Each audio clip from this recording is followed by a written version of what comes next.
A convicted rapist who had been on the run remains in the Fresno jail tonight, along with his family members who are accused of helping him flee the country. Good evening, everyone. Thanks for joining us tonight. I'm Catherine Herr. An update to breaking news that we had for you tonight at 6. Law enforcement caught 20-year-old Spencer Scarber in Mexico. The Squaw Valley man was on trial in December, and while out on bail, he fled the area. Scarber's parents and sister have also been arrested for allegedly helping him escape. Spencer's father is a high-ranking officer in the California Highway Patrol. CBS 47's Tony Botti is live in downtown Fresno with more on how Spencer Scarber was captured. Well, Catherine, really the big break in this case came on Thursday. That's when Mexican immigration officials took Spencer Scarber into custody down in Acapulco for not having proper paperwork.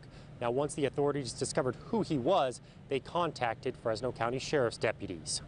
I'm very grateful that Spencer Scarber is back in custody and will soon be sentenced to do his time for his crimes. This is how Spencer Scarber appeared when authorities picked him up in Mexico the other day.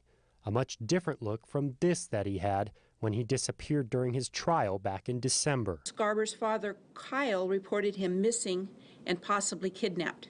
Investigators have now arrested Kyle Scarber, an assistant chief with the California Highway Patrol, for lying to protect his son. It is always unfortunate whenever we have to criminally investigate a law enforcement officer, but investigate we must.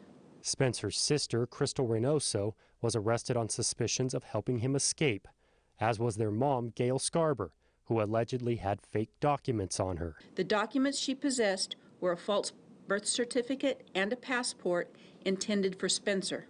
We're extremely happy that he's back in custody. Barry Pearlstein of Lucky Bail Bonds put up the money to get Scarber out of jail. Once he fled, it was Pearlstein's responsibility to return him to court in 6 months. And if we didn't do so, we were on the hook for $855,000. Pearlstein will no longer have to deal with Spencer Scarber because due to his convictions of rape and robbery, he is no longer eligible for bail. End of story.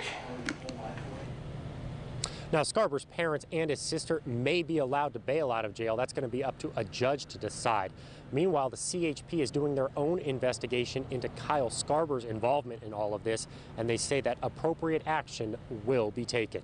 Live in downtown Fresno, Tony Botti, CBS 47 on your side.